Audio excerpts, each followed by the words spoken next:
बहुत से लोगों के सवाल रहते हैं कि साल 2025 और 26 के लिए एयरटेल डिजिटल टीवी और डिश टीवी में से हमें कौन सा डीटीएच कनेक्शन अपने घर पर लगवाना चाहिए। देखिए, अगर आपकी यहाँ पर बहुत सारे चैनल्स की रिक्वायरमेंट है, आपको मैक्सिमम नंबर ऑफ चैनल्स का एंटरटेनमेंट चाहिए, फिर तो आप आंखें बंद करके एयरटेल डीटीएच को चुन सकते हैं, क्योंकि डिश टीवी में शायद आपको बहुत सारे चैनल्स तो नहीं मिलेंगे, लेकिन जो देखे जाने वाले चैनल्स होते हैं वो सारे आपको मिल जाएंगे।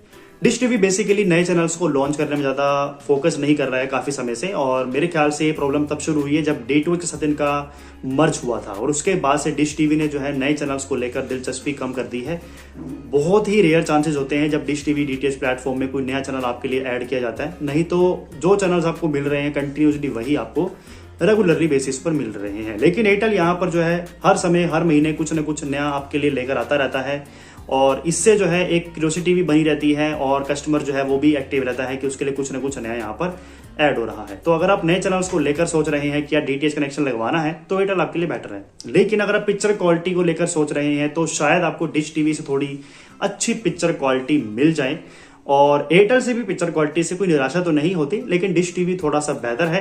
हाँ, डीडी फ्री डिश के चैनल्स जो डिश टीवी वाले डब्बे पर आ जाते हैं उसकी पिक्चर क्वालिटी तो आपको उतनी बेहतर नहीं मिलेगी, लेकिन जो डिश टीवी की तरफ से आ रहे हैं वो आपको बेहतरीन पिक्चर क्वालिटी फील जरूर करवा देंगे। बाकी ऑडियो क्वालिटी को लेकर बात करें तो दोनों ही कनेक्शंस में आपको same to same equally audio quality का फील होगा, कुछ मच डिफरेंस नहीं आता है। वैसे भी टाइम टू टाइम यहाँ पर जो बॉक्सेस हैं वो कंपनी ने अपडेट किए हैं, कुछ ऐसे फीचर्स हैं जिनको कंपनी ने यहाँ से रिमूव किया है। पहले बॉक्सेस के अंदर आपको ऑप्टिकल का भी ऑप्शन आया करता था, ताकि आप जो है डोल्बी ऑडियो का भी इंजॉय ले सके अगर आपके पास साउंड बार है या होम थिएटर सिस्टम है जिसमें ऑप्टिकल का ऑप्शन 5.1 डिजिटल ऑडियो आउट हुआ करता था। लेकिन आज के समय पर कंपनी ने कॉस्ट कटिंग करने के चक्कर में बॉक्सेस को इतना डाउन वाला कर दिया है, इतना क्वालिटी में चीप कर दिया है कि बड़े इंपॉर्टेंट फीचर्स को बॉक्स से अब रिमूव करना शुरू कर दिया है, और कई ऐसे इंपॉर्टेंट ऑप्शंस जो हमें मिला करते थे वो धीरे धीरे करके अब जो है आपके बॉक्सेस से गायब होने लगे हैं। तो आप चाहे कोई भी कंपनी का बॉक्स उठा लो, सभी पर जो है आपको मेजर जो फंक्शंस ऑप्शंस हुआ करते थे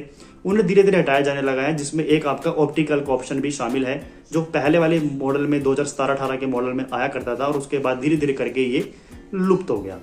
लेकिन अगर आप इनके अभी भी कोई हाई एक्सपेंसिव मॉडल उठाएंगे तो शायद उसमें एक आदमी आपको नजर आ जाए, लेकिन उसमें भी मोस्टली चांसेस हो गए हैं कि अब इन्होंने ऑप्टिकल पोर्ट देना बंद कर दिया है। बात कर लेते हैं भाइयों पैकेजेस की, तो उस मामले में डिश टीवी आपके लिए बेहतर है, क्योंकि डिश टीवी का minimum plan 130 rupees plus 18% GST से शुरू होता है, जिससे टोटल आपकी जो अमाउंट है वो जीएसटी लगा के 153 रुपीज पर मंथ बन जाती है एक बेसिक 200 चैनल्स को देखने के लिए, जो कि फ्री टू एयर चैनल्स हैं, गवर्नमेंट के रेगुलेशंस के अकॉर्डिंग है।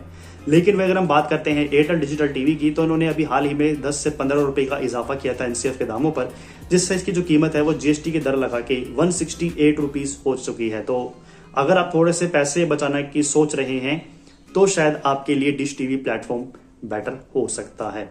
लेकिन अगर आपको उसका कोई 10 से 15 रुपए से कोई परवाह नहीं है, फिर आप एयरटेल डीटीएच को भी चुन सकते हैं। एक और चीज बताना चाहूंगा कि एयरटेल डीटीएच में एक प्रॉब्लम है कि अगर आप 2 या 3 महीने तक रेगुलरली रिचार्ज नहीं करेंगे तो शायद आपको कस्टमर केयर की तरफ से काफी परेशान किया जा सकता है, और आपको कनेक्शन बंद करने की जो है आपको नोटिफिकेशन आ सकती है कि आपका जो बॉक्स है वो एयरटेल की टीम आपके घर से वापस ले जाएगी, क्योंकि आप काफी समय से एयरटेल का रिचार्ज नहीं कर रहे हैं, क्योंकि जो आपने बॉक्स एयरटेल का लगवा रखा है वो एयरटेल की ही प्रॉपर्टी है, आपका उस पर कोई हक नहीं है। तो इसको लेकर काफी लोग परेशान रहते हैं, इवन मेरे साथ भी ये केस हुआ है।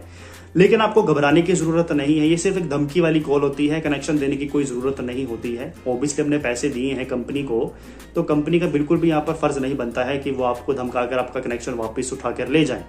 हमारी मर्जी है, हमारा राइट है, जब दिल करेगा तब रिचार्ज करवाएंगे, किसी की जोर जबरदस्ती थोड़ी है। वही डिश टीवी की तरफ से बात करें तो ऐसी कोई कॉल नहीं आती है। मेरे पास पुराने से पुराना मॉडल भी 3 से 4 साल से बंद पड़ा है, लेकिन डिश टीवी वाले कोई भी आपको बार बार तंग नहीं करते हैं।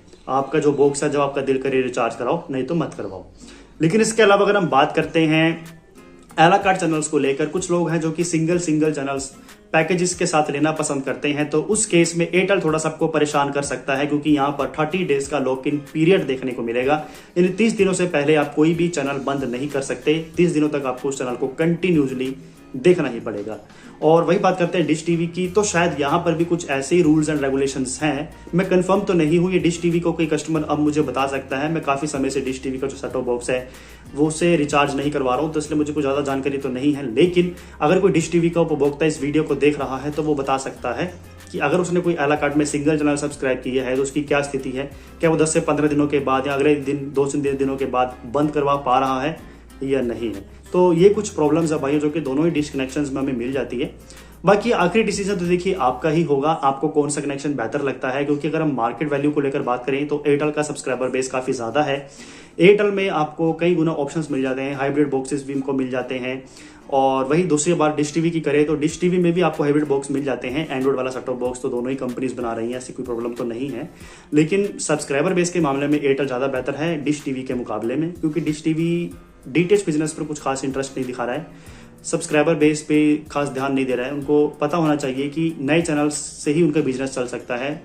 डिश टीवी फिलहाल नए चैनल्स को लेकर कोई भी फोकस नहीं कर रहा है, कोई नए एचडी चैनल्स अपने सब्सक्राइबर्स के लिए ऐड नहीं कर रहा है, जो कि सबसे बड़ा मेजर जो इशू है वो अभी डिश टीवी में बना हुआ है। जबकि एयरटेल में अप टू डेट ये नए नए चैनल्स हमारे लिए ऐड करते रहते हैं, जो कि एक अच्छी बात है।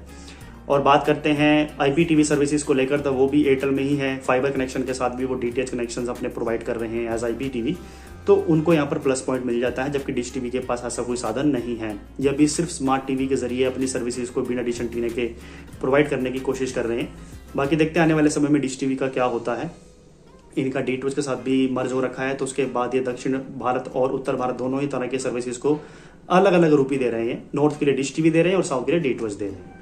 बाकी उन सुनने में आया है कि आने वाले समय में ये सर्विसेज एक ही हो जाएंगी। बाकी ऑफर्स को लेकर बात करें तो एयरटेल डीटीएच की तरफ से भी कुछ ना कुछ ऑफर्स आते रहते हैं। लेकिन अगर हम लॉन्ग ड्यूरेशन प्लान को लेकर बात करें जिसमें आपको लॉन्ग टर्म रिचार्ज मिल जाए काफी कम कीमत में, तो उसके लिए डिश टीवी आपके लिए एक अच्छा ऑप्शन हो सकता है। क्योंकि इसमें जिंक सुपर एफटीए बॉक्स जो है वो अवेलेबल है।